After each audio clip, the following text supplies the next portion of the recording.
Now I'd like to help kick off the premiere of an exciting new comedy show, which you're all going to enjoy for a long, long time, starring Tom and Dick Smothers. Well, was that it? Yep, I like to hit 'em hard and get out quick. Tommy, that's a stupid song. I never heard of it. I don't know where you got it, but It's September 17th, 1967. Families all over America are gathered in their living rooms, tuned into CBS. On the screen, two brothers in sharp red blazers are introducing a rock band. They seem clean-cut, respectable, the kind of entertainers you'd expect on a Sunday night, but what happens next isn't respectable. It's not clean-cut. It's chaos. A guitar is smashed. An amplifier gets kicked over.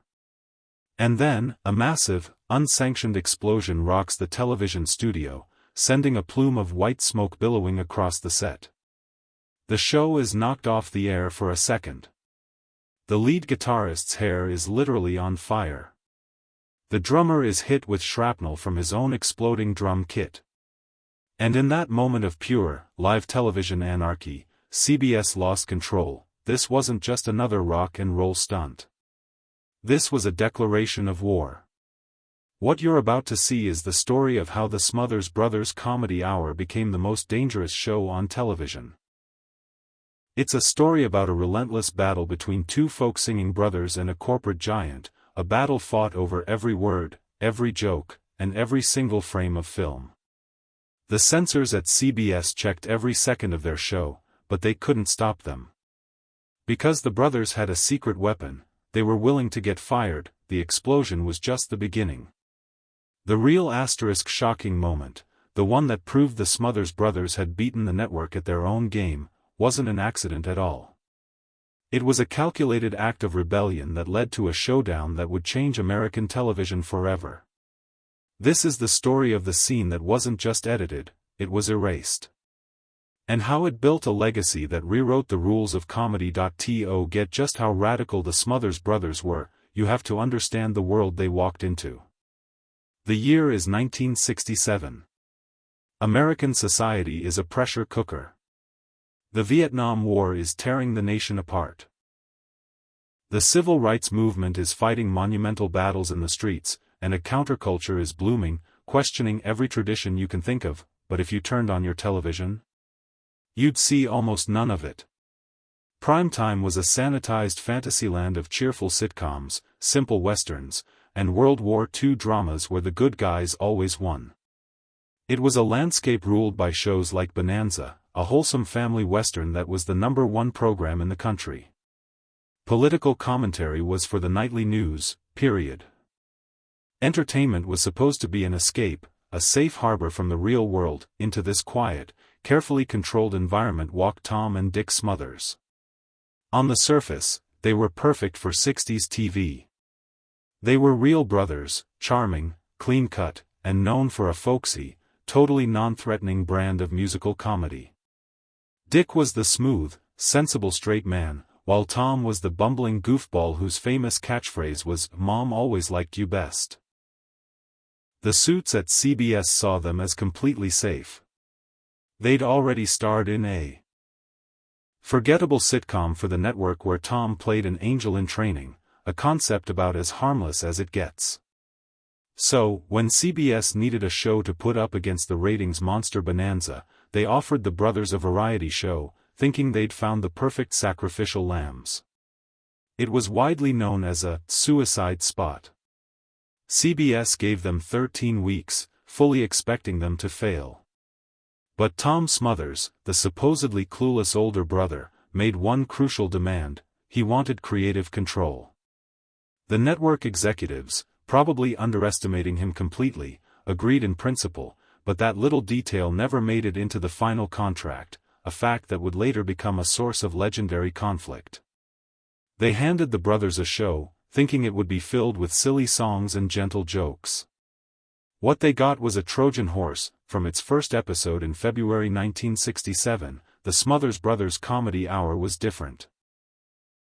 It became a surprise hit, pulling in a younger, more politically aware audience that wasn't watching Bonanza. The writer's room was a hotbed of young, fearless talent, including future legends like Steve Martin, Rob Reiner, and Bob Einstein. The musical guests weren't the safe, middle-of-the-road acts you'd see on other shows. The Smothers booked people like Buffalo Springfield, who performed their counterculture anthem, For What It's Worth, a song talking directly about the unrest in the streets. They featured The Doors, Jefferson Airplane, and Cream, artists who were the pulse of the 60s youth movement. The comedy, too, started to show its teeth. Sketches began subtly poking fun at the establishment, religion, and even the president. An early bit that mocked President Lyndon B. Johnson's top-secret barbecue sauce recipe actually led to an angry late-night phone call from the president to the home of CBS chairman William Paley. Paley, who now had a hit on his hands with over 30 million viewers a week, just asked the producers to cool it a little. But the message was clear: they were being watched. The first real showdown, the moment the Cold War with the network turned hot, wasn't about the war or the president. It was about censorship itself. The brilliant comedian Elaine May wrote a sketch where she and Tom played network censors, agonizing over which words were okay for TV. They debated endlessly over a movie script, getting comically flustered by words like breast. The sketch was a razor-sharp jab at the very people CBS employed to police the show. The network's Program Practices Division, the official name for the censors, was not amused. They demanded the sketch be cut. Tom Smothers, using the creative control he thought he had, refused. CBS stood its ground and pulled the whole segment. Mason Williams, one of the show's writers, figured the network's real problem was that the sketch pointed out that there were censors and gave them a persona. It was a declaration of intent. From both sides. The Smothers brothers weren't going to play by the old rules, and CBS was ready to use its ultimate power, the edit, to make them. The war had officially begun. The battle with the CBS censors quickly turned into a weekly ritual, a process one writer called death by 1,000 cuts. Every script was dissected, every line questioned. The list of forbidden topics was long and unwritten, but the writers learned it the hard way: politics, religion, the military, and any direct mention of the Vietnam War were all targets for the censors' red pen. The whole thing became a strategic game. Tom, especially, grew more defiant with every cut. He started deliberately slowing down the post-production process, delivering the final tapes to the network as late as he possibly could, just to give the censors less time to mess with them. It was a high-stakes gamble.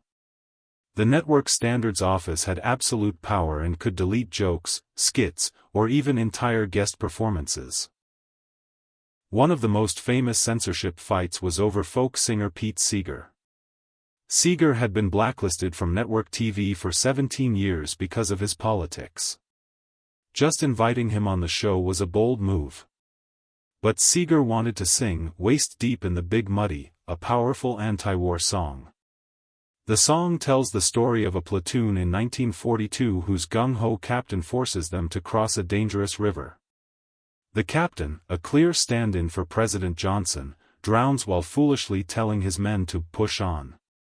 The metaphor was impossible to miss. The Big Muddy was Vietnam. CBS demanded the song be cut. When Seeger said no, the network cut his entire performance from the season 2 premiere. The decision caused a public outcry. Viewers and critics blasted the network's censorship. The backlash was so bad that CBS had to back down. A few months later, in February 1968, Pete Seeger came back to the show and sang Waist Deep in the Big Muddy, totally uncut. It was a huge victory, but it came at a cost. The fight had drawn a line in the sand and hardened the resolve on both sides. The list of censored moments just kept getting longer. Comedian David Steinberg, a regular on the show, did these satirical sermonettes that were constantly cut for being sacrilegious. In one, he told the story of Jonah being swallowed by a whale, where Jonah complains and God tells him to stay put because it's all part of the divine plan, a joke that many found blasphemous. Joan Baez was invited on and wanted to dedicate a song to her husband, David Harris, who was about to go to prison for refusing the draft. CBS let her say he was in prison but cut out the reason why. Maybe the most audacious performance to get the axe was by Harry Belafonte. In the fall of 1968, he was supposed to sing a calypso medley. But this was no Sunny Island tune. Belafonte performed "Don't Stop the Carnival," set against news footage from the violent clashes between police and protesters at the 1968 Democratic National Convention in Chicago. It was raw, powerful, and deeply political. It was also completely unacceptable to CBS. The network cut the entire 5-minute performance, deciding it was just too political for an entertainment show. Tom Smothers was furious, arguing that by cutting it, the network wasn't just censoring art, it was censoring the truth. The brothers and their writers fought back with the only weapon they had, satire. They wrote sketches that made fun of the censors directly. In one sketch by a young Steve Martin, a group of writers played censors, passing a script down a line and ripping out pages until almost nothing was left. In another, Tom played Billy the Kid, and his outlaw friends wouldn't let him make love to his girlfriend on his birthday because it was on television. Instead, they just shot him, because on 60s TV, murder was fine, but sex was not. Of course, these jokes about the absurdity of censorship were, you guessed it, often censored themselves. By the start of the third season in 1968, the relationship had totally broken down. CBS issued a new rule: the producers had to deliver the finished tapes a full 10 days before the air date, giving the censors plenty of time to gut anything they didn't like. It was a clear attempt to finally bring the show to heel. Tom and Dick fought back by going to the press, framing the whole thing as a battle for free speech. They weren't just entertainers anymore, they were symbols of the counterculture's fight against the establishment. The constant fighting took its toll. Dick, the more practical brother, started to worry that Tom's stubbornness would get them fired. But for Tom, it was a matter of principle. He believed the show had a duty to reflect what was happening in the country. And as the war with CBS raged on, he became convinced that the only way to win was to never back down, no matter what. He had pushed the network into a corner, and he was about to make them show their hand.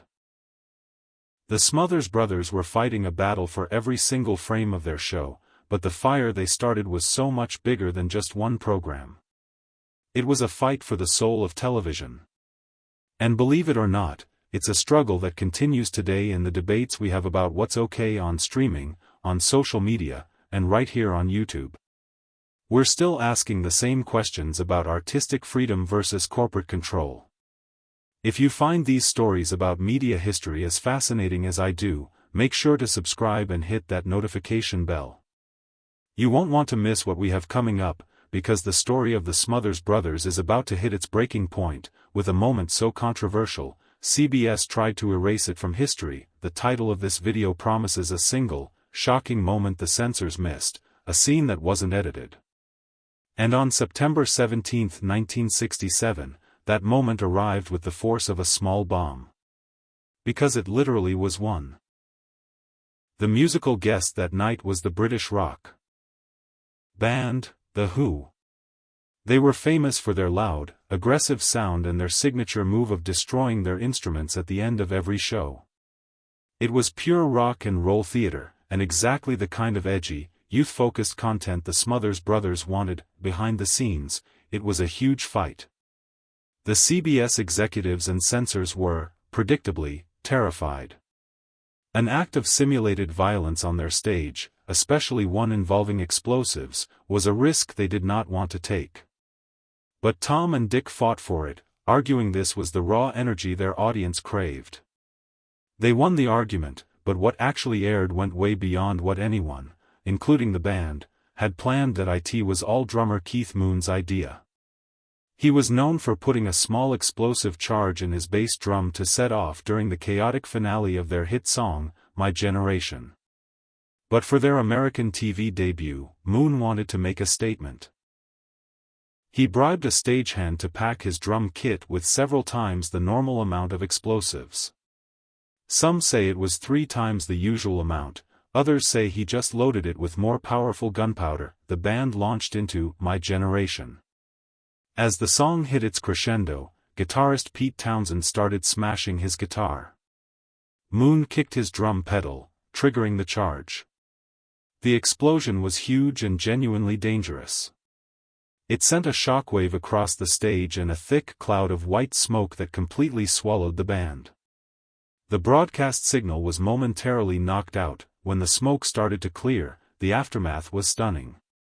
Betty Davis, a guest on the show that night, reportedly fainted backstage. Pete Townsend's hair was smoldering, you can see him on the tape patting out the sparks. The blast permanently damaged his hearing. Keith Moon himself was injured, struck by a piece of a shattered cymbal that embedded in his arm. A visibly stunned Tom Smothers walked out, picked up the pieces of his own acoustic guitar that Townsend had smashed for good measure, and stammered through the end of the show, this was the scene that wasn't edited. It couldn't be. It happened live, a moment of genuine, unpredictable chaos broadcast directly into millions of American homes. It was a perfect symbol of the generation gap, the wild, untamable energy of the counterculture literally exploding on the clean, manicured stage of mainstream television. It cemented the show's reputation as a rebel force and drew in millions of young viewers who saw their own frustrations reflected on the screen, but as shocking as the explosion was, it wasn't the act of defiance that finally broke CBS. The true climax of this war was quieter, more deliberate, and in the eyes of the executives, far more dangerous. It was an act of intellectual rebellion, not a pyrotechnic one. By the spring of 1969, the network and the show were at war. Tom Smothers was sending in tapes late on purpose, daring the censors to find the time to make cuts. The network fired back by replacing episodes with reruns, claiming the producers were violating their contract. The final showdown came in early April 1969. The producers submitted the tape for an upcoming episode. The network censors in Hollywood reviewed it, but this time, the problem went all the way to the top. The tape was flagged and sent to network headquarters in New York for the top brass, including CEO William Paley, to see for themselves what caused all the alarm. A 5-minute segment with comedian David Steinberg. He was back with another one of his controversial sermonettes. CBS had explicitly warned the Smothers that another Steinberg appearance would put the show in serious jeopardy. Tom brought him back anyway. This time, Steinberg's sermon used the biblical story of Moses confronting the Pharaoh as a direct, scathing allegory for the Vietnam War. He looked into the camera and said, Moses looked straight at Pharaoh, "Sorry, Mr. President," and said, "Take your army and go. I will not help you any longer." It wasn't subtext anymore. It was a direct attack on the Nixon administration's war policy. For the executives at CBS, this was the ultimate sin. It wasn't just a controversial joke, it was a political statement they felt undermined the country. It was dangerous to their sponsors, to their local stations in conservative parts of the country, and to the delicate political balance they tried so hard to maintain. The order came down from the very top. The entire Steinberg segment had to go if the episode was going to air. Tom Smothers refused. He argued that the tape was delivered on time to the local censors, and this delay was just a trick by the New York office to manufacture a reason to censor them. It was a stalemate. Neither side would blink. This was the moment that proved the brothers had truly beaten the network. Not by sneaking a word past them or with an accidental explosion, but by forcing the network to show its true colors. They had pushed and pushed until the corporate giant could no longer hide behind vague ideas of good taste. They forced CBS to choose, either air a direct anti-war message that violated their deepest political beliefs, or admit they were engaged in flat-out political censorship. CBS made its choice. On April 4, 1969, William Paley made the call. Citing a breach of contract for failing to deliver the tape in time, CBS canceled the Smothers Brothers Comedy Hour. There was no press conference, no farewell show. The next week, the time slot was filled by Hee Haw, a rural comedy show that was the very definition of safe entertainment. The final, censored episode of the Smothers Brothers never aired in the United States. But a copy was sent to a Canadian network, which aired it, and its forbidden content instantly became the stuff of legend. The brothers lost their show, but they had won the argument. They had exposed the limits of free speech on network television for everyone to see. The cancellation of the Smothers Brothers Comedy Hour sent a shockwave through the television industry. For Tom and Dick Smothers, the professional fallout was immediate and brutal. They were effectively blacklisted. Doors that had been wide open were now slammed shut. Tom, in particular, was seen as too difficult, too risky for any network to touch. The brothers who had been on top of the TV world were now on the outside looking in, but they didn't go quietly. They filed a lawsuit against CBS for breach of contract, arguing the network fired them not over a deadline, but as an excuse for political censorship. The legal battle dragged on for 4 years. Finally, in 1973, a federal court ruled in their favor. The court found that CBS had, in fact, breached its contract, and the network had to pay the brothers over $776,000. It was a major legal victory and a complete vindication of their position. But while they won in court, they couldn't win back their place in primetime. They tried comebacks on other networks, but they never recaptured that cultural lightning in a bottle. The pressure of the fight also strained the relationship between the two brothers. Dick later admitted he didn't always agree with Tom's stubbornness, thinking that if they had compromised a little more, the show might have lasted longer. Tom confessed that the constant anger he felt near the end had made him less funny. But despite their disagreements, their bond as brothers and performers held strong. The real legacy of the Smothers Brothers Comedy Hour, though, isn't in court documents or comeback specials. It's in the DNA of almost every piece of satirical TV that came after it.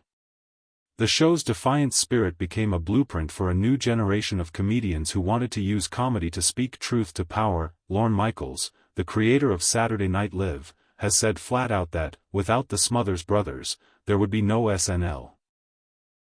When Michaels was putting together the very first episode of SNL in 1975, his first choice for host wasn't George Carlin. It was Tommy Smothers. Michaels saw Smothers as a hero, someone who had fought the battles that made a show like SNL even possible. Tommy, still bitter about his experience, turned down the offer. But the connection was undeniable. The Smothers Brothers had kicked the door down, and shows like SNL walked right through it.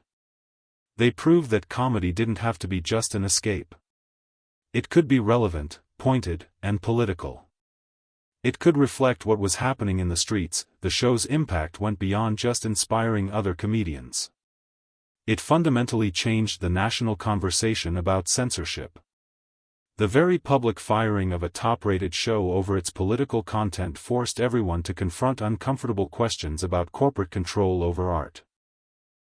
The Smothers Brothers' fight showed that even without the government involved, a network's power to control what millions of people see and hear could have a chilling effect. On free speech, Pete Seeger sent Tom a note after the cancellation that read, "You are the fire in the dark. Thank you for not giving up." And that, really, is the show's enduring legacy. They were a fire in the dark.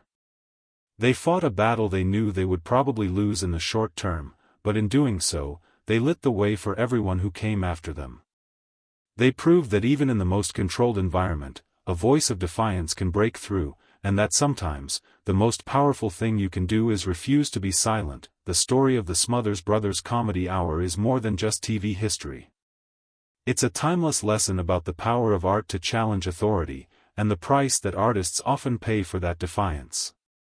From the unedited chaos of The Who's performance to the calculated rebellion of David Steinberg's final sermon, the brothers proved that television could be more than a distraction. It could be a mirror held up to society, reflecting all of its conflicts and its truths. They lost their show, but their impact is undeniable, echoing in the satirical news shows, late-night monologues, and boundary-pushing comedies we watch today. What do you think? Could a show like this even exist on network TV today, or has the fight for creative freedom moved to new battlegrounds like YouTube and streaming? Let me know your thoughts in the comments. And if you enjoyed this look back at a pivotal moment in media history, please give this video a like and share it with someone who appreciates the power of comedy. In the end, the censors at CBS who checked every word and every frame missed the most important thing. They could cut a joke, delete a song, or even cancel the show, but they couldn't erase the idea behind it. The shocking moment wasn't just a single scene. It was the entire, audacious, 2-year run of the show itself. It was a sustained act of rebellion that proved that even when you're playing in the network's house, you can still beat them at their own game by forcing them to show the world exactly who they are. The Smothers brothers lost the battle, but in the long run, they won the war for what television could be. And that's a scene worth looking at again.